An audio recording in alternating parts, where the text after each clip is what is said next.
Welcome, everybody, to Top Soccer Coach. This is episode 5 already, and in this episode is going to be awesome. We have a special guest, Bryan Alcantara from New York Red Bulls from the MLS, and Bryan is a education. Bryan, help me out with that. What you the head of education for New York Red Bull? We just went over this, and I forgot already. Education manager for Red Bulls and now regional manager. Awesome, Bryan. So I've known Bryan for a while. We've got a chance to coach together in the past for a little bit. Bryan is a super knowledgeable guy about the game. He is what I would consider an expert, especially in youth soccer. So we're hoping to pick his brain today about player development. So let's jump right in there, Bryan, about player development. And one of the things that you do is you're exposed to a lot of different environments. When I talk about environments, it's about you have to go into a lot of different settings where the level is probably different from setting to setting. So, like, what do you look for when you're going to put in your Red Bull methodology, your Red Bull curriculum? You're going to go into these towns. Do you kind of customize that for the environment that you're going into? That's a great question. We have what we call the red print. It's kind of like a foundation for where we assess players and put them in as far as building blocks in a progressive manner. Mm-hmm. And what we've done recently is we realized that where we used to label it age specific, it's no longer that. It's more of a ability specific. So if they're able to comprehend these things at the foundation of the pyramid, I guess, or the building blocks, we can then group it up with the next layer of the building blocks, and then the next layer and the next. So it goes from like motor skills, individual technique, individual tactics, group tactics, team tactics. Okay. And now let me ask you, when you're placing a coach into an environment, do you find, like, for a newer coach, are there a couple key things that you want to see out of your newer coaches as you place them into these environments? Yeah, I mean, we have a pretty thorough education process. So we kind of teach them a lot about environment and setting the stage for learning to happen. A lot of that has to do with like constraints-based learning, to be honest with you, and then allowing the players to show you what they need help with and what guidance that they need. Outside of that, I think. Can you give me an example of that? We call it traffic. We want to have a lot of activities that resemble the traffic or the opposition that would exist in a regular game. So where it might be a dribbling activity, where have a lot of things and obstacles in their way, typically other players or soccer balls that are being passed while some players try to dribble, and vice versa. So you're talking a younger age group here, and you're talking an unstable, chaotic training environment. So it's more challenging. So that could transfer hopefully to what a game would be like. Is that kind of? Yeah. Well, for starters, with the grassroots kids, we want it to be fun because we know that the attention span when they don't love the game yet is rather short. So we try to make these games where they're immersed in an experience where they're trying to solve a problem, right? I need to get from one side to the other. There's something in my way. Usually the thing that's in their way is slowed down by something. Like a ball, they're dribbling a ball. It's not a standard defender, or they're trying to accomplish something else and just happens to be in my way. So one of the things is when you have a new coach, if the activity is not going exactly like the flow isn't there, maybe it's too hard for the kids or whatever, is that something you teach them how to do, is how to modify these things, or is that something that just comes with experience? Yeah, progressions and regressions, we call it. And we have a couple of different processes. One of them we call STEP. So space, task, equipment, and players. So we adjust those things first to give, like, if it's not going well, maybe making the space bigger will give them a little bit more success. But we ultimately are trying to adjust those 4 things, space, task, equipment, personnel, to find a sweet spot of learning is what we call it, which is a perfect balance of challenge and success. I don't want them to be too successful because then it's too easy. They're not learning anything. Mm-hmm. But I don't want it to be too much of a struggle that they go into like panic mode and they're completely lost. And that's what we try to teach our coaches to do, to differentiate the activities. We call it slanty line method. You might be familiar with it, but we're trying to find a way to get everyone to that right amount of challenge, but keeping it as inclusive as possible. And that's not easy, right? That's something that takes some skill. It takes experience for sure. Yeah. Yeah. And knowing what to look for, right? We joke around, but anyone can look like a masterful coach playing 10v1 in a big enough space because the ball never gets stolen. It's like, look how good my team is at passing. Yeah. Well, they're playing 10v1. Of course they're going to be good at passing. It's easy. So that's why for us, it's the challenge, to be honest with you, as you're bringing up a pretty sore subject, is often coaches are scared to look like they're bad coaches because their players can't carry out the activity. And that's one of our biggest struggles for our staff is it's okay that they're making mistakes. Learning is happening within that. Now it's your job to help them through that problem, identify it, and come up with a different way of teaching them the technique or the soccer awareness, I guess, of like space. It's interesting.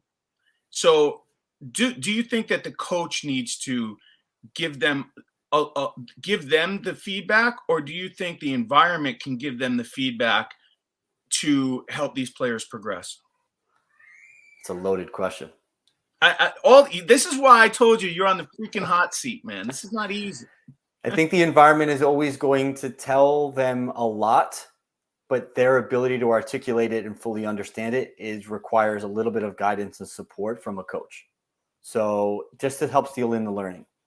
While I do think that going with absolutely no commentary at all throughout an entire session, players will get something out of it, I still think to accelerate it and to make sure that they're focusing on the right things, a coach's information is extremely important because there's 1,000 bits of noise in the activity and they have to figure out where the signal is. And that's the coach's job, is this signal is what I need you to pay attention to right now. And then the other pieces start to fall into place. Oh, coach, there's so many things going through my head right now. Uh-oh. Okay. No, let's go. Listen, no, it's really good. So for me though, is soccer is this non-linear thing, right? It's this chaotic thing. And when we teach this, we don't necessarily go from A to B to C. And there is no right answer, in effect. Like, you could score a goal 10 million different ways, right? And ultimately, that's the goal of the game is, can we score goals and win the game? So the reality is, though, when you're solving for a math problem, right, there's one way. Normally, there might be two ways, but there's a linear path to solving the math problem, and there's only one answer, right? So for me, it's a slippery slope to compare domains. The math, the teaching domain as a classroom teacher in math is a slippery domain when you start to apply those principles to soccer. So my thing is, when you're giving this feedback, is it flexible feedback based upon that this is a chaotic game? What types of feedback are you looking for? I think it's situational feedback. In that moment. There are common denominators for sure, like the space, the timing, the movement, the body shape. I don't know. I like that. Yeah, that's good. It's really hard to answer, and that's why we're drifting away from the robotic, do this, you must do that type stuff, because when you get into a deep discussion of like, well, why did you have the player do it that way? Is there another way to do it? It leads down a rabbit hole of like, wow, there's a million different ways, like you said, to do this. By the way, I don't have a million ways or 10 million ways to score a goal because I wasn't a goal scorer. But yeah, I don't know. It's a really interesting topic because everyone has a different view of the game. We're all different players. I always look at like Messi and Ronaldo, two very different players, but both very successful at what they do, but they get there a different way. I think what we're trying to perfect right now is to get them an understanding of, like you said, at the end of the day, we want to score a goal, which means we need to progress the ball forward, which means we need to make sure we avoid opposition. And when you give them those common denominators, like here's the objective, figure out a different way to get there. What the information I want our coaches to do is give them a couple of ideas but also give them the open-ended ability to say, allow the player to come up with their own way to do it. So I love that. So let me ask you this: allow the player to come up with their way to do it. But at what point in the developmental process are you giving a really flexible game model for the younger ages? So you're allowing them flexibility to come up with their own solutions to problems on the field. And then are you tightening that game model up as they get older? And about what age group do you do that, if you do that at all? Realistically, we don't, because we have so many different clubs with so many different demographic challenges, different depth charts, I guess you could say. Some clubs that we work with have one team on their U9s. That's all they have. Mm-hmm. And when you only have a player pool of 12 kids, the drop off from players 1 to 2 is significant. From 2 to 5 is even more significant. To 12 is significant. But when you have an age group that's got 4 teams, you have a pretty strong 12 players on your first team. A drop off to your B team, maybe there's the 2 or 3, and then it kind of waters down as it gets below. I'm asking, do you give players more freedom when they're younger compared to when they're older in your game model? If just even not at Red Bull, it doesn't matter. Like, I would like to, but I'd like to give them the freedom. I'd like them to be in a position where they understand when to pass, when to dribble, when to shoot, whether to go through them, around them, or over them. That's ultimately the principles that I would like to see come out. I think those are the most common ones. But I'm not telling them how to dribble. I'm not telling them how to shoot. I'm not telling them how to pass. That's for them to use their own creativity. There's going to be a kid who's exceptionally well at passing the ball with his toe, mm-hmm. or never using the inside of his foot and always using the outside. There's going to be the kid that can always shoot the ball with his outside of his foot. I wouldn't stop them if it's effective. And that's what I want them to understand, is at the end of the day, how you get there isn't as important to me as what's it called. But from a game model perspective, because we're in youth development, I do want us to possess the ball a lot, because then everyone's involved in the play. Mm-hmm. We also have a mission of making kids love the game. And it's not fun. And you can probably agree to this, is when you play, I'll ask you actually, honestly, let's say you play an 11-11 game, and then next you go and play a 7v7 game. Which one do you enjoy more? You personally? Yeah, the 7v7 by far. But everybody I play with now is the kids I coach, so they know they have to pass to me all the time. And it's got to be to my feet, because I can't move. So as long as they pass to my feet, I'm happy. Yeah. But no, I get what you're saying. The passion is the ball. And nobody wants to knock the ball 60 yards and chase it down and high press. And it's not fun for kids. That's not, for me, it's not fun at all. Like I in college, we played direct play, the old English direct play. The farthest forward pass you could make, you had to make, and then you had to press. Yeah. And I have to say, I did not enjoy it. I mean, I always loved soccer, but I didn't enjoy that. So, So one of the things is, we always talk about, I don't want to get too much into affordances and all these things, but, in general, affordances, they're always changing. It's basically, what options do you have on the ball? And there's something called perceived affordances. So one of the things in youth development for me is that when you perceived affordances is like, hey, the ball is crossed. If I've never done a bicycle kick, I'm just thinking to head the ball. And that's my perception. Ball comes in, I'm heading. Because a bicycle kick is not even in my thoughts, because I never did it before and I'm not doing it. So sometimes, do you think that a strict game model could affect the way the kids' perceived affordances are and limit them in their development because they're being coached so strictly in a game model at a young age? It affects the way they see things on the field. Yeah, 100%. Yeah. Look, you see it all the time. I think the best example of it is the team that's playing in a 7v7 model and their back three never leave the midfield line when we're in the attacking half, because they've been told you don't move from there.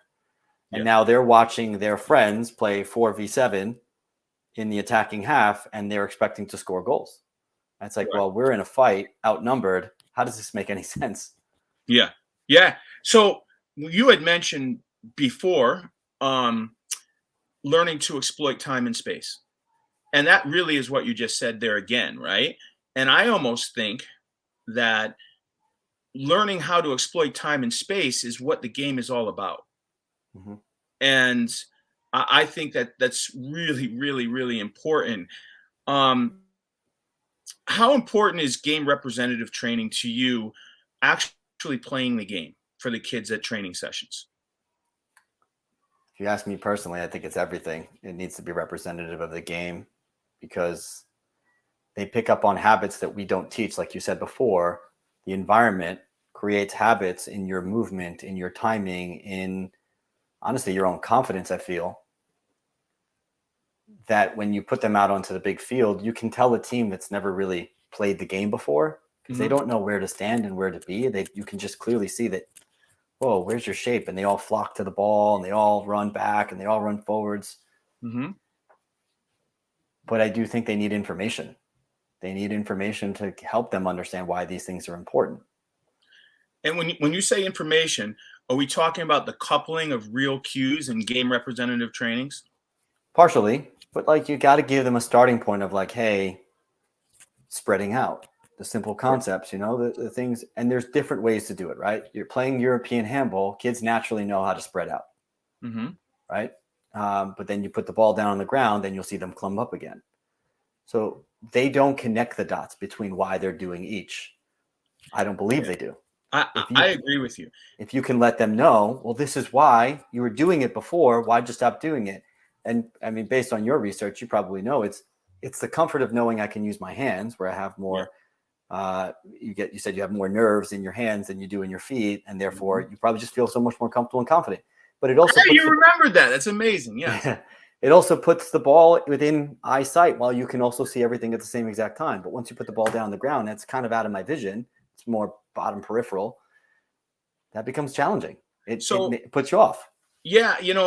I think, my personal belief is you have to play the real game. You have to play on the big field. You have to get used to those spaces and those movements. But the real question is, like when you do a positional exercise, right? You're still learning to manipulate time and space, but you might only be in a 12 by 12 yard box. Now, so the question is, what real transfer is there from learning to manipulate time and space in a 12 by 12 box to transferring to the 11v11 game with these much larger spaces and a different thing?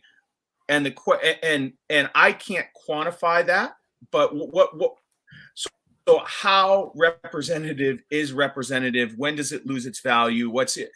Do you have any thoughts on that? Oh, wow. I don't know. I think I would lean towards the idea of chunking information. It's the smaller bits and chunks. If you're trying to bring out, like I explained before, just the idea of when to pass, when to dribble, as long as the spacing is right and they're getting the repetition of when to pass, when to dribble, then great. So let's use these examples. Let's be more specific with this. If I'm playing a 2v2 game, it's not as realistic as 4v4 because I only have one passing option. So my habits, it's really easy for the other defender to know where I'm going to go. If I've got pressure on me, he knows I'm going to try to pass the ball and there's only one person he can mark. So that person's going to be marked. In a 4v4, it's much easier to lose that and disrupt that thinking that a defender might have and expose space, in my opinion, even though there's more players, but I have more options to escape the problem. And that's where I think it's like, as soon as you get away from, if game day is I've got 6 solutions to solve the problem, meaning teammates, but training is I've got 3, it won't be as representative of what I'm figuring out. If I'm a lone striker in a 2-3-1 and I'm always up against a back 3, but every time at practice, I always have someone to play with in a 2v2 or a 3v3 game, I'm not really training as a striker because I've got to learn to hold on to the ball longer and dribble at people 1v1 to create time and space. So that's where I feel like, and it's tough to do that because look, we're talking about a 2-3-1. So you're talking about U9s and U10s. Yeah. Are they at that level that they can understand that level of detail? I don't know. But I do think the environment creates a habit of I'm outnumbered every single time, so I better be a good dribbler. So although you look at like a 12 by 12 yard box, what actually happens in that little box. It could be a 2v1, a 3v1, a 3v2, couple one touches, and you're out of that little space to the next side. That is exactly what could happen on the big field in the same space. It just happens in the More often. context of this moving huge game.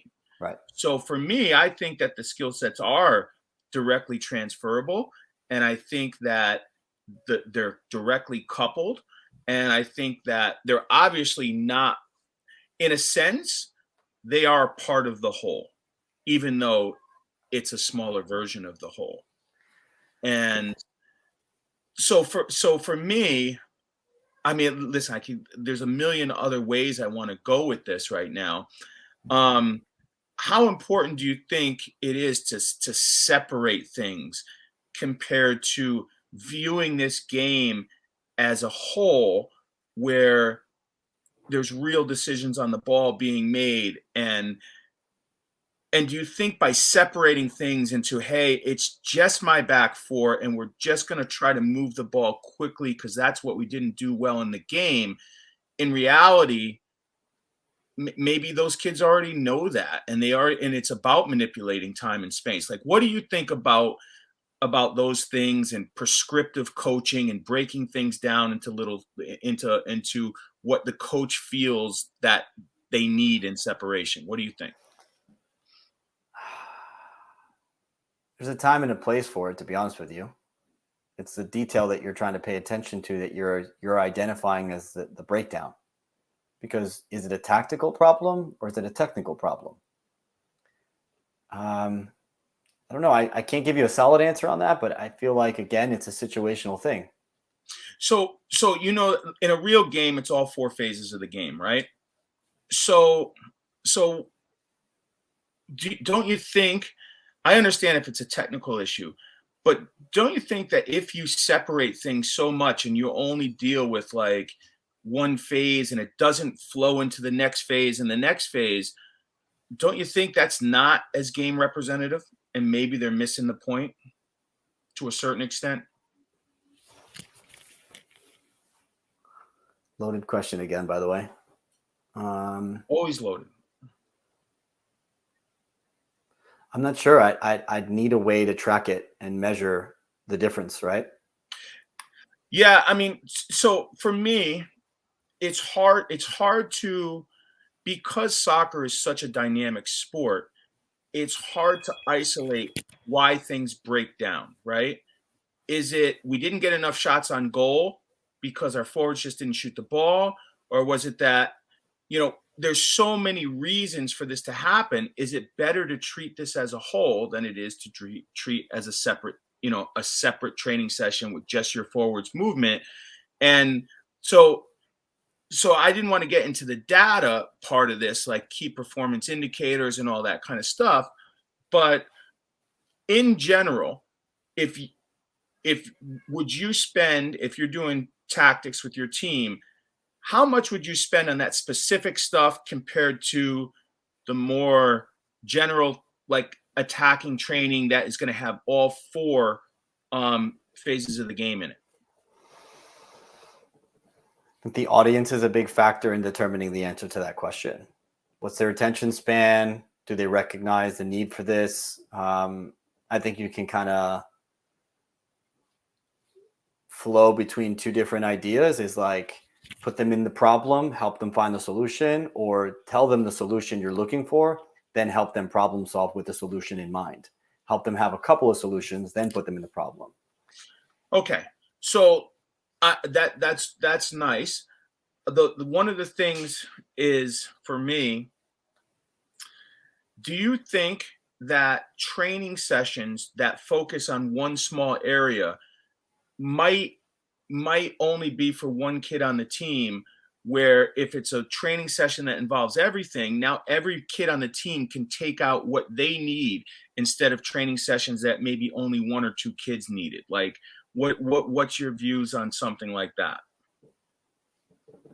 Audience, again, is a big factor in the answer to that. So I'll be more specific.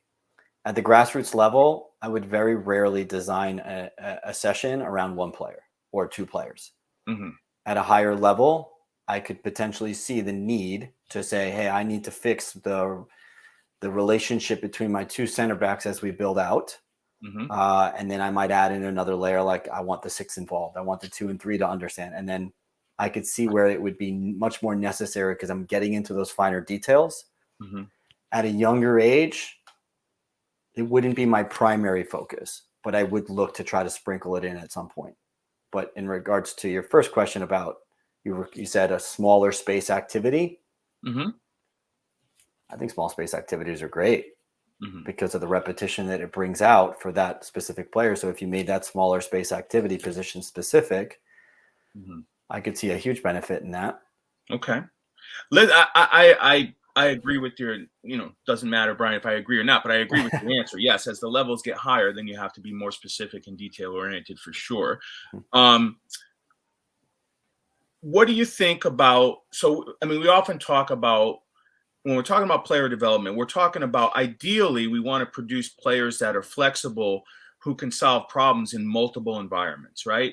Because this is not a game that we don't practice for situations like in every one of these 10,000 situations that can happen in a game, we're going to practice it. That's just not the case.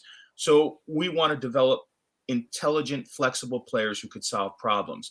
How much about solving these problems should be on the technical, and how much time in a team training session would you spend on just the technical? And I know this is age group specific kind of, but yeah, I'd probably go age and ability. I wouldn't even go age group. I'd go ability, attention span. Again, a lot of my responses will always be, well, who's in front of me, right? Like if I ask somebody, if someone called me one day and said, hey, I need you to come and train my team, I'd have a lot of questions that would help me build context to then design my lesson plan. But knowing that my lesson plan is just a blind attempt at trying to find, boom, it's my ability in the moment to then progress it or regress it, like we mentioned before, to the needs of the players. So technique, again, is it a technical breakdown? Is it a tactical breakdown? I think you can accomplish technique within a tactical component. Let's just take a U10 team, Brian, their average team. How much time in technique? I would call it skill-based activities. Technique, so that I understand completely, what are you referring to as far as technique training? Technical training, just wrote isolated technique stuff. How much time in that? My personal belief is I wouldn't spend any time on it. I would give them activities that give them some sort of context. Like we said before, it's got to be representative of the game. And let me give you an example. One of our favorite activities to run, we've stolen, as we steal most of our activities, as that's what we do as coaches. Passers versus dribblers. So let's just take 6 players in the U10 situation. We're working on passing technique. I would have a 3v3 scenario where one team of 3 is sharing one ball and the other team of 3 each have a ball. And they're in a certain area of space. If I've got a 3v3 going, I might make it a 21 by 24. Just to give them plenty of space. And I would change that size based on what I'm looking to get out of it at some point in time. I would have the 3 dribblers working really hard to try to tag whoever has the ball on the attacking team or the team that's playing possession. Okay. And those players are allowed to dribble freely wherever they want, and they're making the decision of, do I pass or do I dribble? But what they're getting a lot of is the repetition of the passing technique. And I would look for other incentives within that activity that motivate them to pass the ball a little bit more. Or I would add an incentive for the opposition to be able to make it harder on that team so that they have to pass sooner. So like, hey, every time the attacking team gets 4 passes, the defending team, that's going to be some sort of a funny forfeit at the end that you have to do, like, I don't know, a star jump, right? Yeah. Thinking of a U10 mentality. Yeah. That's going to motivate the defenders to go and press the ball a lot more because they're like, don't let them get 4. Don't let them get 4. If 4 is too many, then I would knock it down to 3. And that's going to hopefully incentivize the defense to go and press. And what I'm trying to create is a response to a behavior.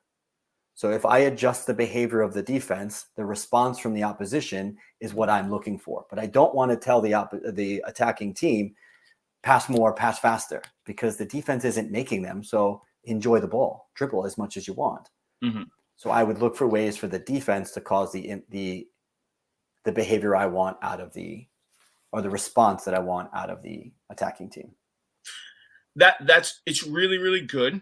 I like that. And this is so a couple things. The environment, like how big a role, because like, I'll just give you an example. Like my kids from Red Bull, Brazil, I mean, 5 hours a day, they play on the street since they're 5 years old. They got 14,000 hours of street soccer by the time they turn 14, right? From 5 to 14. They're playing against highly skilled players. Their dads, their moms, their grandfathers played the game. They see it on TV. Every skill is there. You know what I'm saying? But when you go into some of these other environments, the skill sets aren't there. So are you showing them, listen, are you giving them some new skill sets, even just to introduce it, because you know they're never going to see it anywhere else? Are you teaching them scissors? You teaching them step overs? You teaching them, or is that up to them? I think there's a purpose to introducing those moves, because again, the audience that we deal with primarily at the grassroots level isn't watching soccer as much as we all hope that they would. They're also not playing 5 hours a day in the street. They're not playing in the street at all. And the only time they're actually spending playing soccer is with us, which is why we feel to maximize the efforts that we're trying to make them love the game and to make them improve is put them into game situations similar to the street style of soccer, where it's constantly figure it out, explore, and really get a feel for the ball. Mm-hmm. The reality is I don't think anyone in this country is doing that. That's what makes it a challenge, but they are hopefully playing other sports that are very representative and have a direct correlation to the exploitation of space. Yes. We hope, but they're not all doing that. No. It's a very tough thing to bring out. So the way we've designed our methodology and our practice design is really about, I have an hour and a half to 3 hours with a team a week, and I've got to make them better at soccer. And the best way to do that is to give them something representative of soccer. Mm-hmm. I think that's awesome. That for me, that makes so much sense from the science behind it and everything. I do you encourage? See, for me, like I told you the story about I think I tell this story every episode about the African javelin thrower who won the gold medal in the Olympics, and he never had a coach, and he got all his information by watching YouTube videos. That was not available to me when I was growing up. And for me, I almost want to say, why do I want to spend my practice time, which is decision-making, game representative decision-making time that I cannot replicate on my own at home, when I could just simply turn on a YouTube video and figure that out in my backyard? Like, what's your feelings on that? My first mental thought goes to all the crazy amount of money that some of these YouTube gamers are making right now, and did they have a coach at all? And yeah, no, they didn't. I guarantee they didn't have a coach. And I want to talk to Tony Hawk and ask him who his coach was. The concrete. Exactly. There's no better lesson than falling and scraping your knees and breaking an elbow or whatever it is that you do. Like it's a valuable lesson. So we don't have that though with our sport. It's really tough. You know what's funny for me is every time, like, and we become so used to this, is you drop your kid off at the field and the coach says, line up on the line, get a ball, dribble through these cones, do that. And at the end of the practice, the coach brings it and, all right, you can go home now. So basically, the kid is literally just listening to directions the whole time and doing what they're told, where getting up to the field and having the social skills to talk to your teammates and say, hey, you guys want to set up these goals? Hey, what do you want to do for rules? What do you want to do for this? Let's do it. I feel like that skill set nowadays is missing, this unstructured play where, and it's funny because you've hit on this a couple times about it depends what their attention span is. Yeah. And I say to myself, I'd actually have been in, I've been in some of the environments where the attention span is terrible. And I say to myself, listen, I'm going to do some things with these kids that is not game related. It's not game rep, only because they can't even pay attention. So we are going to start from square one, where we're just doing this to get focus and learn how to pay attention. What's your thoughts on that kind of stuff? I was about to go into I agree. Everything relies on a parent telling them how to do things, or whether that's a parent coach, or now, honestly, and I work in an industry that we provide coaches to these environments, right? Mm-hmm. And I think of like the amount of times people have said, well, where's the coach? Where's the coach? Why isn't the coach here? Yeah. It's like, well, if your coach is as good as you think, then they should be willing. The kids should be willing and able to go and play this game without their coach. And all we need to do is make sure that everyone gets equal playing time. Yes. But everyone's like, no, they don't play the same with the coach. And a part of me is trying to, and I don't have a definitive, concrete thought on this, but I think the measure of a coach should be, on game day, I'm silent and I don't need to tell them anything, because that's their opportunity to prove to me that they know how to do it. And if they don't, that's okay. But we're all so afraid to let them fail.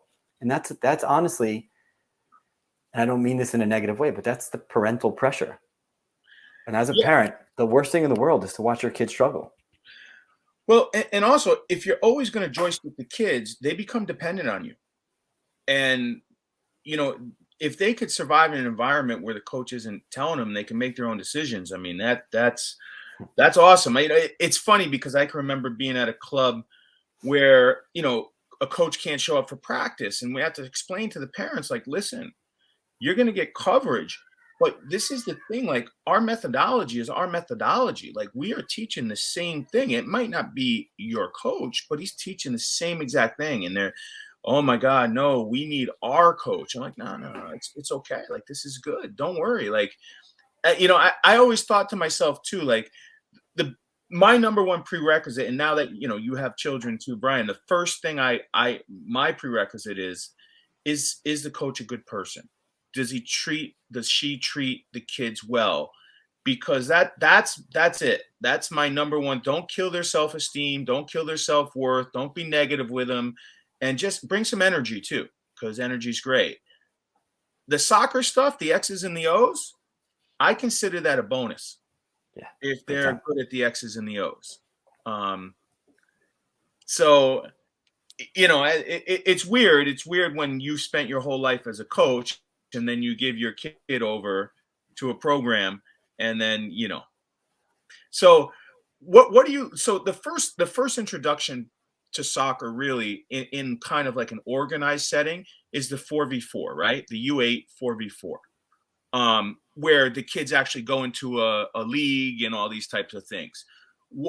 If you're watching 4v4, what are some of the important things in the 4v4 that you would want to see? That I would want to see from a coach, from the players, from everything. The way if you're going to stand at the field and watch your kid play in a 4v4, their first experience in soccer, as Bryan from Red Bull, who's just a parent and, you know, on the side, what drives you crazy? What are the things that is, you know, you're like, all right, this is pretty cool? I swear I'm not a crazy parent. No. My daughter just started playing this past year, and I just want to see her smiling and being involved, to be honest with you, and engaged. I don't want her, the kid in the background that's picking her nose and not paying attention. I want her to love the game because of what it's done for me in my life. So that's something I hope to share with my daughters. But watching my daughter the first time, I'll tell you this story. I probably already told you about this, Marcus, but the first time we went out there was a competition. She's the only girl in this group of boys at this clinic that we signed her up for. And they're playing an old-fashioned game of steal the bacon. So there's a bunch of kids lined up on two sides. These kids are wearing the blue. These kids are wearing the reds. And they call out names. They'll say Robert and Avery, my daughter's name. And they have to go and run to the same ball, try to be the first one that gets the ball, and they both go the same direction to whichever the goal that's there. And I I guess there was 2 Roberts or 2 Michaels or 2 Dannys, whatever it was, that they all ran at the ball, and Avery's response was to pick the ball up with her hands. Oh, that's awesome. They all tumbled all over each other. She threw the ball out in front of her, got up and ran and got to it first. The other kids are still picking themselves up. So what I want to see is her finding the loopholes, her solving problems in her own way without anyone restricting her from doing it. And what I loved about it is the coach just laughed. Yeah. So back to what you were saying before, they don't care how much you know until they know how much you care. So I want to see that level of emotional intelligence from a coach that's like, I need to understand that you're a person first and then a soccer player athlete second. Yeah. Those are the things I want to see. And then that, I think, will then bring out more of my daughter feeling like she can be creative to do things differently, even though if it's using her hands. But when she goes and she wants to try a move or spin on the ball and do a cartwheel, let her. Yeah. Because then I hope she grows up to be fearless to try different things without the resentment of someone who scolded her. No, you can't do that. You know? You know, my when it comes to soccer though, and so I'm, this is just me. It drove me a little bit insane to watch throw-ins and corner kicks at the U. Because for me, everything is about maximum time, about the ball being in play. And I watched the U8 games. I'm like, man, the ball's out of bounds almost more than it's inbounds because they're throwing it in on this super narrow field, and it literally just throw it in to make it go out of bounds again. I'm like, and then I put this in a video I just made. Then I'm looking at, we're using pug goals, and one kid stands in front of the pug goal and you can't score anymore. And I'm like, oh, like for me, the joy of soccer sometimes too is scoring goals. And I'm like, the little pug goals aren't big enough for 4v4 on a narrow field with corners. And what do you think about dribbling and passing in? Because if you're gonna pass in, it's gonna be 4 against 3. So it's kind of hard to find a pass. Right. And dribbling, are you in favor of like a little more chaos to these games? No throw-ins, no nothing. Just get it in, dribble it in. Yeah, because it's the repetition at their age of the decision they need to get comfortable with. Do I pass? Do I dribble?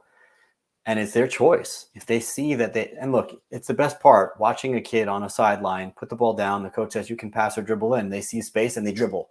Dribble, yes, you get it. Like, I love it. Yeah. Or they see that someone's in front of them, so they pass it. And no one's really taught them that. They've figured it out because of the constraints. Yeah. And the affordances, I should say. But you brought something up that rang a bell in my head. It is actually, by the way, in the 4v4 model, U.S. Soccer's player development initiatives that come up with the game formats and the rules at certain age groups. It is actually a rule that you're allowed to pass or dribble in at the U7, U8, and U7 and U8. I'm horrible at rules, but that's definitely not what the league did here. So, I mean, listen, and for me, like I see, getting a diamond formation, but nobody's body position. Like, I just think that really nice, simple game-based things, and then when you don't do the game-based things, like a simple diming passing pattern with the kids getting their hips in the right position is directly transferable to the actual game that the kids are playing on the weekend, the 4v4 game model. And I just thought that, we can make a little progress in this and I'm not a U8 expert, but just from what I saw, I was like, because I always ask my son, I said, listen, did you like it today and why? The answer is always the same. I love to play the game, and then, but this part was boring to me, or that part. I just like, yeah. When are you gonna bring your son on the podcast? Oh, listen, he'll outsmart many people, I'm sure. Listen, what's funny is, so there's a cartoon called Super Strikers on YouTube. Okay. And it's all about a soccer team and their strategies to win the games. Stop. And listen, I don't know how he found this cartoon on YouTube because I didn't show it to him. So he comes to me and he's like, Papa, I think your team needs a target striker who's good in the air so you could score off of crosses. And I looked at him like, dude, like, what are you talking about? He's like, yeah, super striker. So I started watching this show with him, like, and it's literally like soccer tactics, but he loves it. He watches it all the time. I see. We need more of stuff like that to bring the complexity of the game down to the level of the smaller understanding of players. And that, to me, so back to one of your original questions, that's why I think it's important for a coach to give information. Yeah. Yeah. Because they don't watch the game enough. Whereas your comparison to the Brazils, where there's 5 hours a day, that repetition is so compounding compared to 3 hours a week, and they're 5 hours a day. Of course, they're going to be far more creative. But the small amount of impact that we get a chance to make on these players is too little for it to happen to the level that it happens for the Neymars of the world. So I'm sure you've seen this a million times. If you get like a parent who wants to be a coach, and I shouldn't say this, you know, there could be parents who are great coaches. I'm sure there's a million of them, but everything is this, like, to try to tell the kid 4,000 different things that the kid has to do and the team has to do. And for me, cognitively, to actually connect that to your actions on the field, words are really ineffective compared to experience, to living it. Yeah. And so this is why I say, like, feedback from a coach, have to be really careful though, because for me, this is terrible, but a lot of the times it doesn't apply. Like what they're saying, sometimes you're just like, okay, maybe not. But so that's why, you know, it's hard. That's all. That's why I think with experience, it gets better. I think your feedback gets better with a lot of experience. Well, you start to tune out the noise and pay attention to the signal. Like I mentioned before, there's so many things you can correct in a 4v4 practice, a U7, U8 practice. So many things you correct, even at the college level, as you probably experienced. There's so many things you can correct. Yeah. But if you correct it all, this is Daniel Kahneman, thinking fast, thinking slow, short-term and long-term memory. Yeah. Your working memory is your short-term memory. Yeah. It's too small to fill them up with 100 bits of information. So if you are a little bit more, I've heard someone use the term surgical with your approach. Let me make as few cuts as possible and not interrupt your joy of the game. But every time I make a cut, it should be related to what I've said. Yeah. As opposed to, I'm going to coach the defense. I'm going to coach the offense. I'm going to coach corner kicks. I'm going to coach this. Yeah. So that's just the inexperienced coach. And by the way, it's not their fault. No one's ever told them. They don't think of it as a scientific approach to the way memory works and the way kids learn. And that's part of the problem is we're letting anybody go out there and work with kids. Imagine you did that with your schooling. Hey, you want to go and teach these kids? Go ahead. You're a volunteer. Thanks for doing it for free. Yeah. Yeah. Okay. Yeah. See how far they get with their education. For me, part of this is that the enjoyment has to be there, because you could teach as much as you want, but if the kids don't have fun, they're not coming back. So that fun part is massive. How important is that your coaches stick to their lesson plan? Do you let them veer off and go in directions based upon the feedback and what they see in the practice? Or do they have to pretty much accomplish, this is what we're doing tonight from start to finish, and you got to stick to the script? Change player behavior is what we ask. What was the intended behavior you're looking to change? Go do it any way you possibly can. And we all know having a plan is fantastic to lay the foundation. But the team that normally shows up with 100% energy now has 70% energy. Your practice goes way differently. When you plan for 14 kids to show up and now you've got 11, a prime number, oh boy, how am I going to do this? That's reality. So for us, it's understanding, but having the reflection conversation around, well, why'd you change the plan? What did you notice that made you feel like you needed to change it? And did it work? How do you know? So that's kind of the approach we take, is just, we're not here to tell people wrong and right as much as we are to help them figure out what's best for their kids. So I really like that that makes a lot of sense to me. One of the things I would say though is, yeah, there's things that, I was watching a French academy not too long ago, and they were holding up different color cones and scanning and yelling colors and doing. And my, me, I'm just like, yeah, it's cool for the first 5 seconds, and then is it going to change game behavior? No, there's no coupling of cues. There's no nothing. And this is just me being grumpy, but I don't see any behavior going to be changed by that at all.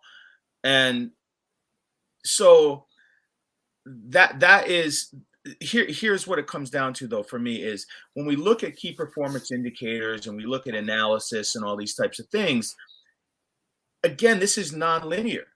You can do everything you want to do to change behavior, and your team's performance can go right down into the toilet.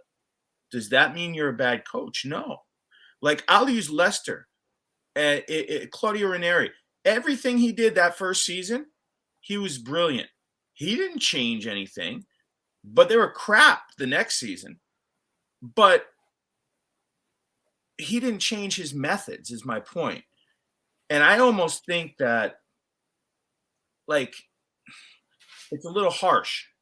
It's harsh, because this is such a dynamic relationship between the players, the environment, the coach's personality, all these things. I almost feel like he's not really at fault in that second season. Claudio Ranieri was a great coach over his whole entire lifetime, but in coaching, it's hard to be Jurgen Klopp and Alex Ferguson and these guys and Guardiola who constantly win, and their analysis and key performance indicators are always amazing.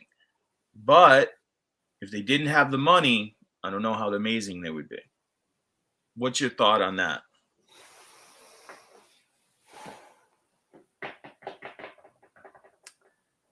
I've tried to watch several analyses of games, and I wanted to learn how are people picking up on these cues and seeing these things. And then I put two of the same game next to each other, and I'm like, this guy's saying that they were doing this, but this guy's saying they're doing that.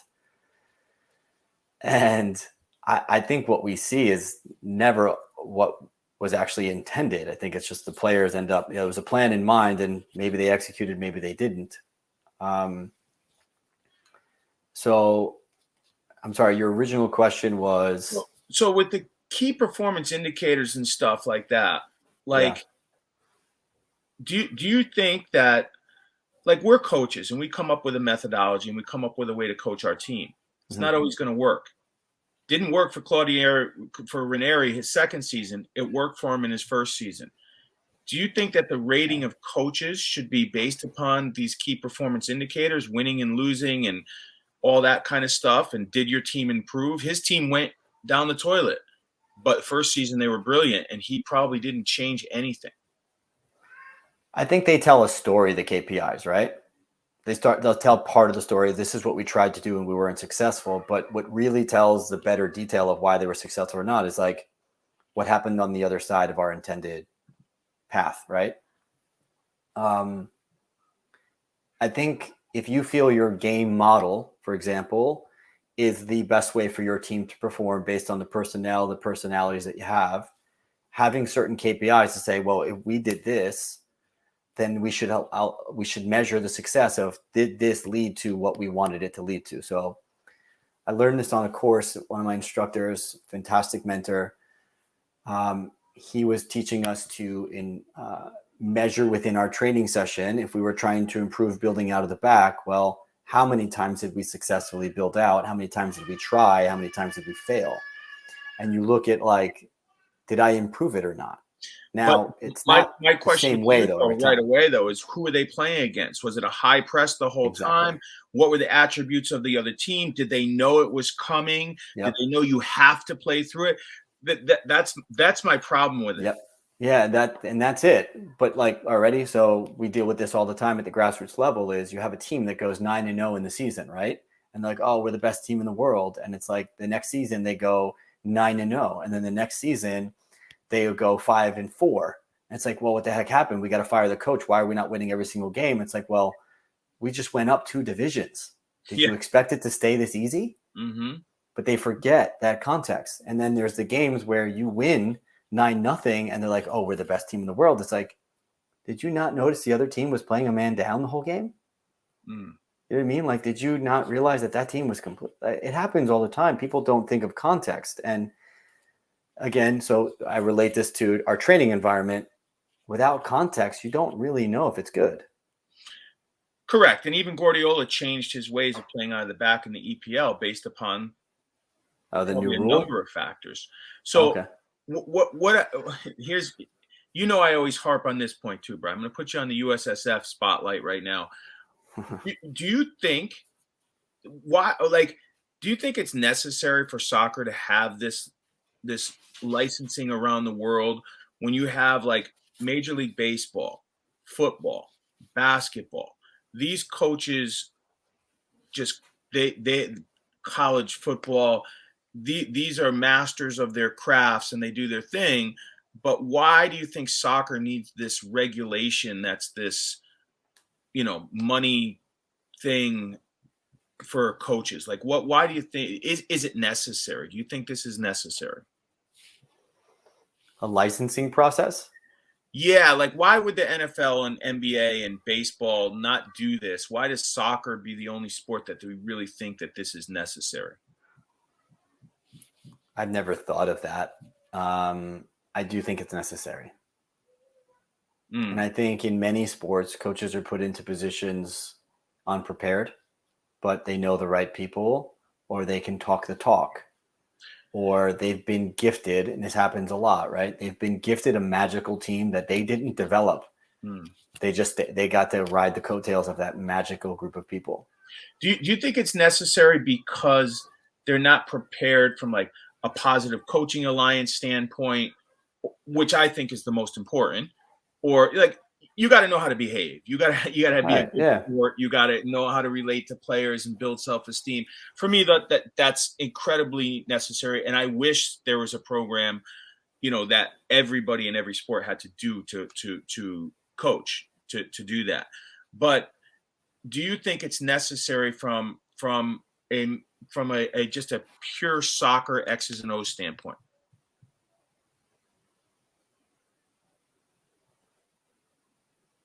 I'm biased, so I'm going to say yes. But I know many great. people. I know many people that don't have any licensing and are fantastic coaches, but something taught them. And when you're trying to make an impact on as many kids that are playing in this country, and you think the best way to ensure that at the national level we're getting the best crop of players over the long term, if no one had any knowledge, we're never going to get to be a competitor on the big stage in the World Cup. Like, can we need knowledge better be coaches free? to inform kids. I'm sorry? Can knowledge be free to help everybody? Oh, so this is all right. So a cost thing. In this country, that's tough because I don't know. You can say the same thing about kids playing for free, right? But the people that are making an impact and a difference in the world of the game, it takes up a lot of their time, and people need to survive, right? So, I would love for the federation to find a way to make coaching education free. It's funny. So I look at computers, right? To get your, say, Cisco certification in security on the, for computers, you only really need to pass a test, and you pay to pass that test. You don't think that could be a solution to demonstrate a comprehensive knowledge? You just pay $100 to take the test. But here's the problem. I don't think the federation's trying to say that this is the only way that you can be a good coach. They're just trying to say this is a way. And if you're going to be blocking opportunities in the academy, you can't coach in the academy without a B. I don't know. I don't want to take it on a tangent, but like it's kind of like the education system. Like you need a master's degree to teach at a certain level, right? Right, but soccer's the only sport we do this in. Then I would say that the other sports need to catch up. Okay. And to be honest with you, like, you sharing information as much as you do is extremely beneficial. People learn. You've made an unbelievably profound impact on me. When I thought I knew everything and I found some guy who I just saw his video on YouTube and it said cognitive coaching as a certificate, I was like, let me try this.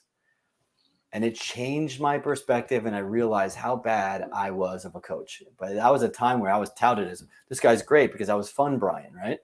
I was fun. Kids just loved being around me because I was just fun, and we scrimmage and I'd jump in and play with them and stuff. This was back when I was way younger. But, you're still young, Bryan, by the way. What's that? You're still young. So I don't know. It's funny. Someone talked to me about whether my kids are going to need degrees when they get older, and you're seeing more and more of these larger corporations hire people without degrees. You're seeing it's going to change, isn't it? I do believe, and I don't want to take this on a tangent, but one day maybe there will be a way with influencers like yourself that there is a quality way that, and by the way, being a great coach doesn't mean you have to coach an academy. There's a million other places to coach. Of course. I think that leagues are the ones that are dictating that you have to be licensed in order to coach in their leagues. Yeah. Not U.S. Soccer saying it. Back in the day when the DA existed, U.S. Soccer made the rule. But now now the league is dictating it. But there are many leagues that don't require any licensing. The one who started this whole thing. They started the DA. They started. Yeah. When it started, 100%. I mean, and let's be honest. I mean, they're making money off the licenses. The U.S. Soccer. I don't know that. I don't know for sure if they're making the money off of it. I mean, that money goes somewhere to fund something, right? And it's probably the national teams. Well, yeah, since I think they almost went bankrupt like 2 years ago. So they definitely, The only other way they can recoup that money is to raise registration fees for players. Yeah. And if we raise registration fees and the fees that go up to sanction and insure the kids, there's going to be less kids playing. So they've got to find a way. It's like, okay, well, there's people out there making lots of money coaching, and they're benefiting off of all these kids. They possibly are doing it completely wrong, but they're making all this money as a coach. Like, someone's got to hold them to a standard. Yeah, I mean, that's interesting. Yeah, I agree that, the standards to control the quality, but it's hard. It is hard. And it's hard too, because one of the biggest things I have that's hard about this is and I noticed this in higher academics. People don't want to talk people into a corner because it shuts out their ideas. So whenever an academic guy is making his point, he doesn't really make his point of this is it. And I almost want to say, once you pass or fail someone, you put them in a corner. And I view soccer as a creative, artistic thing to coach and to play. And I think it's very hard to come in there and say, I'm going to fail you or I'm going to pass you based upon your interpretation of how to coach. And I think that's hard. And I think that judging the performance of the team they're coaching is very difficult as well. Oh, you're muted. You're still muted. Can you hear me now? You go. There you go. No, you can't hear me. Yeah, I got you. I got you. How did that happen? I got you. You're on. You're good. I can hear you. I got you. Here, I'm going to call you and tell you that I got you. Now you had it. You had it, man. Don't worry. I'm going to cut this.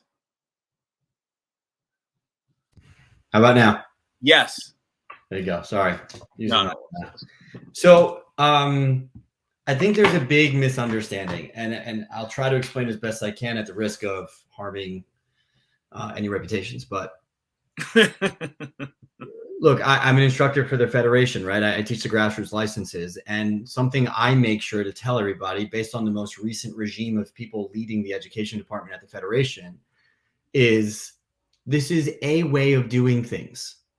And if you want to get a license from the governing body of soccer in the country, then we just want you to pass our test. but you can go off and do it as you please, but we're going to give you the reasoning why we think this is a very valuable way. There are many ways, but this is one way. And then as you escalate up through from beyond grassroots, you start getting into the C and the B and the A license. It slowly becomes here's a more structured way to teach at the higher level based on game representative situations. And then eventually at the A license level, the way I understand it is create your own game model and choose the methodology that you feel is best to teach it.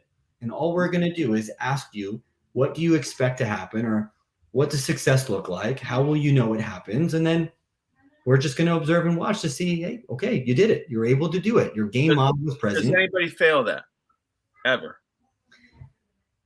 I don't want to misspeak, but my understanding of people failing these courses, they don't do the work because it's a lot of work. It is a lot of work.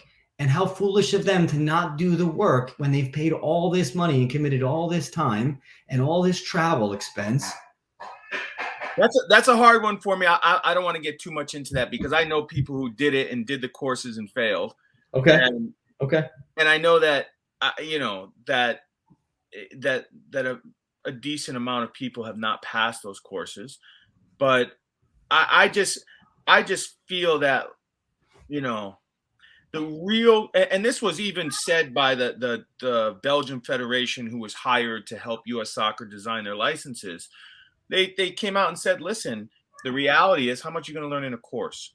Like, your real learning happens from applying information in a daily process at your club. You are, and I'm sorry to cut you off, but you are thinking of the old way that the licenses were designed, but the new way that they've been designed is to include exactly what you're talking about. It's come meet us for a week. We're going to drink from a fire hose, basically, with information. We're going to meet a couple of times virtually or in modules, and we're going to give you these assignments that are strategically placed over time. And you're going to have a great 8-week period of development. Go apply, go practice, go try this. Let's give you feedback and then come back again. We'll give you more information to drink from a fire hose. Go apply it, go try it. And then through that entire process, whether that's 6 months, 8 months, an entire year, you finally get to the end and it's like, hey, you just went through a lot of experiences. Tell us what you've learned. And at the end of the day, I want you to reflect. By the way, they're very realistic. They make it as holistic, as reality-based as they possibly can. You're stepping in to coach your game model based on players that you coach back in your environment. And now you're coming in and working with kids that you have no idea who they are, what positions they play, and what their abilities are. So when your session goes horribly wrong because the players couldn't carry out the things that you designed in your session that you know your players can actually do, that's not what they look at. It's a reflection of what would you have changed? What would you have done differently? How would you So again, it comes back, if you put all the work in, though, and just hypothetically, even if one person doesn't pass that put in all the work, for me, it's counter to my belief in coaching and just learning in overall.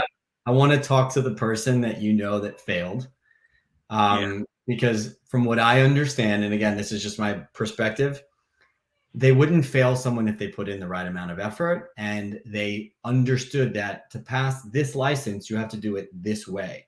And a lot of the times what I've seen for the people that I know personally that have failed, they went in with resistance to, well, I don't want to teach the game that way. So let me try to take your course and teach it my way. That doesn't work. So back to your comments earlier about, are we restricting them too much? Yeah, it's like the Common Core battle, right? You ever see the one where the kids have to show their work? There's like a picture of solve this math problem. Now show your work. And the kid draws a picture of him sitting at a desk in a cloud bubble of his thoughts. And it says 1 + 1 = 2 or something like that. It's like, duh, like I just thought about it. What work do you need? And they wanted him to draw out the blocks, so it's really about, if you want to pass and say that you are licensed by this organization, then you need to do it this organization's way. Otherwise, I can't pass you. So I think maybe that's what my issue is as well. I don't want to do it anybody's way. But here's the best part. Ready? So I'll give you two things that I think are great. Is at the A license level, you're 1000% creating your game model. They help you design your game model, from what I understand. And then you choose the methodology that works for you to support your game model. So that's how you pass your A license. And then you look at MLS Next. MLS Next has a strategic partnership with the French Federation right now to offer a course to all MLS Next coaches. And the essence of that course is, here's a bunch of different methodologies. Yeah. Go figure out which one applies in the right moments and do it. And that's what clubs are doing. Because if every club training the same exact way, played the same exact way, it would absolutely be boring. So it's like, that's why I think the A license is great. It's like, this is your environment, your identity, your club, your playing style, your methodology. Just bring it to the table and we're going to evaluate whether it's working or not. We're going to give you the stencils and the templates and the support to create. I could talk to you all day about this. How are they going to evaluate whether it's working? It's a chaotic game that I don't believe in KPIs. That's not fair though, because I don't. But in reality though, you did say earlier that it's a really simple game. All you need to do is score goals. So that's a pretty the variables are so different about why you score, why you don't score. And just because if you don't score, does that mean, did you not accomplish what you needed to accomplish? I don't know. It's very. Well, there you go. So again, back to my instructor who taught me pretty, I think, objective ways of measuring your success is you can look at the thirds of the field and say, well, I don't care how we did it, but did we progress from the back to the middle to the middle to the front? Did we get closer to goal? Did we get shots on goal? And those are the KPIs that I believe in. It's like, it's not about how we got there. As long as we progress the ball forward. Again, the ability of the team, the formation, the energy, how many days rest did they have as you have? What all these things to me are subjective. But so you know what? Like, this is what I love is like, at the end of the day, I would love to work for you because I would never have a reason to get fired. Well, because there's always a reason why I didn't win. But if I'm training in your methodology and your philosophy, then I should know how to solve all the problems. Well, then again, it's not necessarily about solving problems. Okay, what's it about? Yeah, it's I mean, I know how to win in my environment. My environment starts with getting really good players. You have to get top players. And then you're capable of making a run. If you don't have the talent at this level, you're not going to win. You can become well organized and upset somebody for sure, but you're not going to upset 8 teams in a row that are better than you. So can you improve your squad? Yeah, of course you can improve your squad. But so for me, it's about practicing the whole.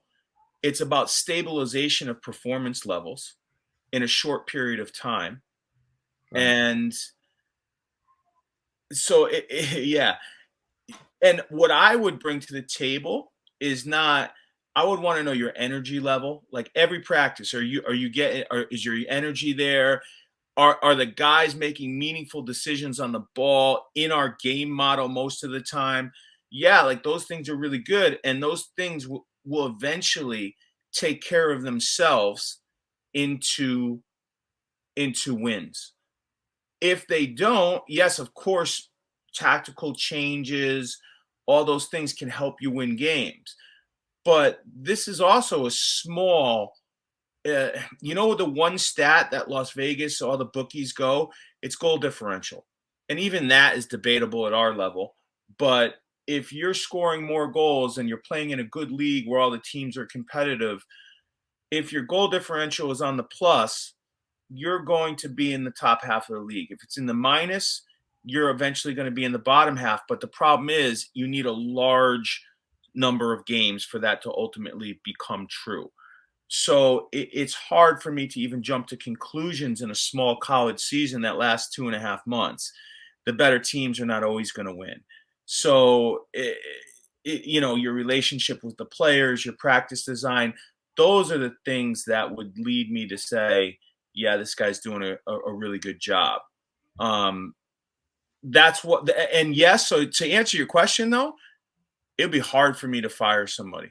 Yeah, because I'm not reading into data like that, because I myself know how misleading that can become. Of course. But So I still feel it tells a story. it does. There's so many stories to be told though, like this COVID season, right? What state had more restrictions? What kids got held up at the embassy? Who hadn't played in 11 months? The body doesn't react to training 5 days a week because you haven't played in a year. So we had 6 injuries. And like, there's so many external factors to these things. And I'm not looking for, listen, I always say there's an excuse to be found anywhere if you look hard enough. But I'm also not a bullshitter like that. Like, yeah, do your job, and your job is to get the most out of the kids on a daily basis in game. So I'll keep it real simple. What's your game model? Game representative training. Make sure the workload is correct for each day. And we don't get a lot of opportunities to scout teams. There's not a lot of video out there. And you rely on kids to be intelligent. And you say, listen, all right, we don't know who we're up against here. Here's what I would do. Here's what, I would feel out. Is the striker really quick? If he is, maybe we keep a little deeper back line. If he's not that quick in the first 10 minutes of the game, we know we could start to push more. Like, and these are things that are obviously unique to our environment. But I think that there's obviously really detailed, the guy at Man United, these guys are too, very detail oriented in what they do, where I am the opposite of that kind of detail, because I think that that that you can improve your team, you can improve players. Obviously, you need to add detail into it, but I think that the whole is always greater than the parts, and the more in it, paralysis by over analysis. I really believe that that's also, for me, I believe that that's something. So I think my follow-up question then is going to be, have you ever lost a game that you felt you performed well? Hell yeah. What did you do that performed? What were you measuring, or what were you tracking that you said, this was good? What did you do well? Well, we, so I believe a lot in luck. I believe that there is, like, Dean Smith. I told you this story, right? Had ball rolling around the rim. He never won a national championship. Ball rolling around the rim, half a second left, and instead of going out, it dropped in. And his assistant said, "Hey, now no one could say you're not one of the greatest coaches of all time." He looked at the guy and said, "Listen, what if the ball rolled out of the rim in that half second? Does that mean I'm a different coach? No, it doesn't mean that." So, and that's one thing that irritates me. Like, people, listen, I get this a lot. Coach, you need to take more credit. No, I don't, because there's a lot of things that have to go your way. There's some luck involved. There's the position you're in. Bryan, if you and I go to Manchester City tomorrow, we're going to win that game this weekend. We're going to win. And that's my point. Like, we're not at Manchester City, but we could win. We could win at Manchester City that because weekend of the game. Players that they have? Yeah, of course. They got a great team. We're going to win. Let's sit on the sidelines. Let's carry out his game model. And let's win. So I know there's a lot more to it. Like, we how do they get those players? They have the money, they have the backing, they have the training. But listen, I'm sorry. I think if I'm at Man City, I could continue to get that team playing very well. And everybody would say, "Oh my God, Coach D came to Man City and they're playing great under him." I'm going to accept your challenge. If you can make that happen, that we go tomorrow and we coach Man City this weekend and we can win, I'm all in. So listen, the game we lost, right? What we now listen, I'm always critical. I should have added a second striker. We didn't have a numerically, it wasn't set up correct. I should have made an adjustment. But the reality is, their keeper made 27 saves and our keeper made 0. They had 1 shot on goal and won the game. Wow. And to be fair, we hit the post. We did. That's, for me, it's crap luck. It's crap luck. I've been involved in games where we were the team who had 3 shots and they had 15 and we won the game. I think it's pretty lucky. I mean, I think that they kept a nice structure and it's hard to break down. It is what it is. I think the field played a part in it. But I'm also, and when we win games, I'm not like, "Oh my God, I was so brilliant because of my methods. We won the game." yeah, there's a part of that, but let's not overextend this. Like, this is a player's game, and players win and lose games. Obviously my decisions will play into that, but this is a player's game. I don't know how you view that. I agree. There is some weight to how psychologically you can motivate a player to be more confident in a game, before a Yes. game. And there's definitely some chess pieces that need to be moved within a game, and changing your formation and how many players you're willing to risk getting forward. But I still want to get into that little, we'll have to have another conversation about it, but the methodology piece, the licensing piece, is one that, I don't know. I mean, do you feel UEFA is doing it correctly? So it's not about doing it correct. That's not it for me. I'm in favor of education to no end. I'm in favor of that. I think to make it like you have to, I'm not in agreement with that. I think it's okay to make it you have to know how to behave and have sportsmanship. I'm cool with that. I think that you could, again, put out guidelines. This is like what we'd like out of our coaches. You could put the whole thing on video if you want and say, here's your A license, and just take the test. And if you could pass it, yeah, great, we'll give you your A license. I understand that there's learning that happens when you bring a group together and you put them with a team and you let them coach and people evaluate. Of course, you're going to get a benefit out of that. But I just don't see why these things are mandatory. When you see in all these job descriptions, need to have an A license, a B license, a premier diploma. I don't know. For me, you need to be a good coach and take the time, and you could figure that out, because there's plenty of guys who have the paper that are not. But I understand what you're saying about college degree for certain jobs and so forth. But it's just not me. I just not in agreement. So I think that you could keep those courses if you cut. Like, I'll give you an example. The Republic of Georgia, right? Do you know how much it is for a UEFA license? $250. Who's funding it? Each governing body puts their own prices, right? And they put their own instructors. Now they have to answer to UEFA. Oh, wait, hold on. What's the cost of living for the instructors in the Republic of Georgia? Right. Obviously, money doesn't go as far, but here's the point. You can make these things much more accessible. Here's my bigger point, Brian. You can now get a full PhD online. You could graduate you don't even have to go to high school anymore. You can graduate high school online. You could graduate with a bachelor's online, a master's online, and a PhD online. Never in person. But you can't do that with a soccer license. And that's pathetic to me. That's pathetic. Like, I can have a PhD, but I have to spend outrageous amounts of money and fly in airplanes and spend weeks for an A license, where it makes it's, to me, it's crazy to me. Because what about why can't we get the guy from, the tiny club that maybe he makes $25,000 a year, and he doesn't get paid to run his club, and he does his, coaches his team, and he can't afford anything.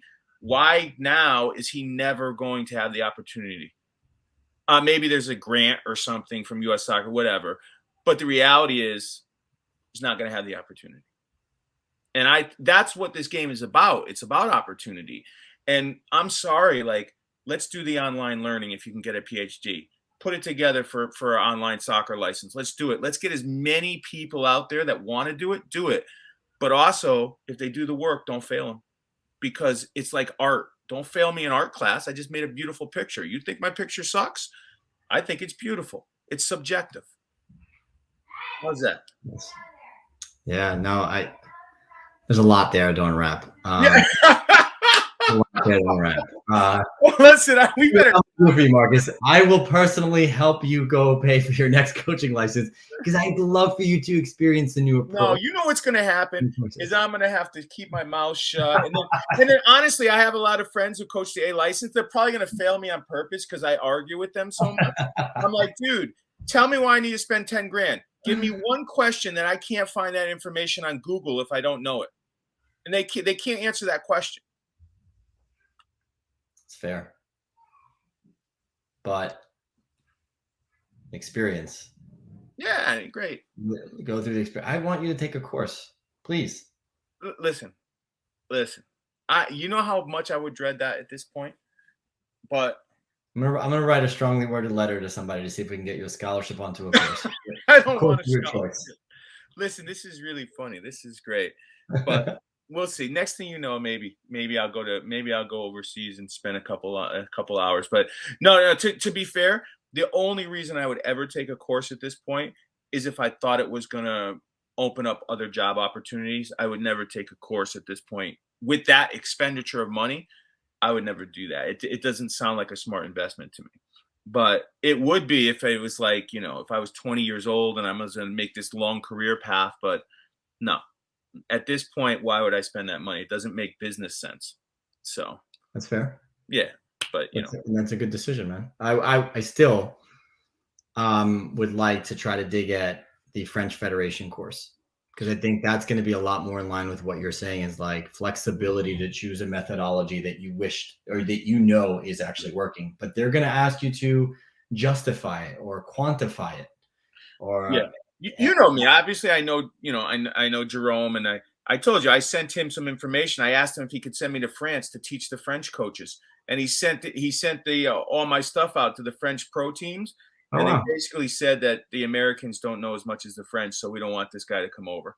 So that was basically their response. So now I guess I could succumb to the French and look at theirs because they're the experts. But I bet you they'd let you in if you told them you had a USSF license. Oh, yeah, because then I would be in the good old boys club, and obviously they're making money off the U.S. coaches now too. So, no, listen, I got to be fair, though. A lot of the feedback from the French course from some of the people I know who took it was really, really good.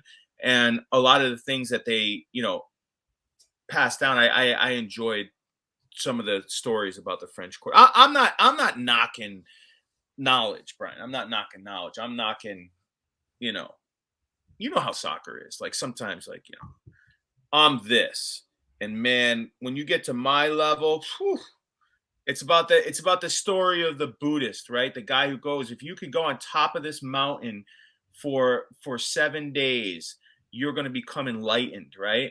And so the guy does it. He comes down, and all his disciples are like, yo, you're the man. You got to let us know, like, what enlightenment is. And he said, well, what it was is I was forced to deal with my own miserable self for 7 days on top of this mountain. I didn't learn anything. It's just how miserable I am. And it's like, I mean, the point is the enlightenment was for him, obviously, that he had to deal with himself. So I don't know. That story didn't resonate with you just now, Brian, but it resonated with me when I read it. It was just like, yeah, there is no enlightenment. The enlightenment is living in the moment. And if you're miserable and you can't live in the moment, like there is no magic solution here. And that's, that's part of my thing here in coaching. Yeah, there's a lot to learn, but I really feel that you have to follow your own pathway and your own beliefs. And because it's so subjective and it's not math class with one answer, very hard, very hard. So you're right. Everyone come work for me so you could have a job for life. Forever. Hire you because I love what everyone does. So, all right. Listen, Brian, thanks so much. Thank you. Appreciate it. If you want to get in touch with Brian, about anything, whether you're at a club and you have questions or you want to steal Brian away from the Red Bulls and offer him a multi-million-dollar contract to redo your club and your youth club, I will put his contact somewhere, Brian. I'll put it in the thing below the description below the video or something like that. But I think Red Bull would fight for you and you'd have a big contract clause and stuff, but we'll figure it out. What I'm more interested in, to be honest with you, is just having conversations like this, because the more I have these conversations, the further I get to a clear understanding of what my identity is and my perspective of the game is. So No, Brian, but I'm a pain in the ass. Like, I'm a real pain in the ass. Like, these conversations are not always pleasant to have with like old people like me who are a pain in the butt. No, you just have a very clear way that you see the game and teaching it, and that's okay. But we're allowed to have a difference of opinion. Absolutely. But for me, I just, I come off. I know I come off as a pain in the ass. So that's why, it was funny. I told you. You've played such a huge part in my understanding of the game and my perspective and the way that I would coach. And come on, man, I'm a huge fan, and I don't agree with 100% of what you say, but that's okay. You're a better version of myself, Brian. That's basically what this is. I wouldn't say that. I wouldn't say that. No way. Got lots to learn, my friend. I have lots to learn. Well, listen, thank you so much for being on. And again, if you want to contact Brian, which you should, below in the description,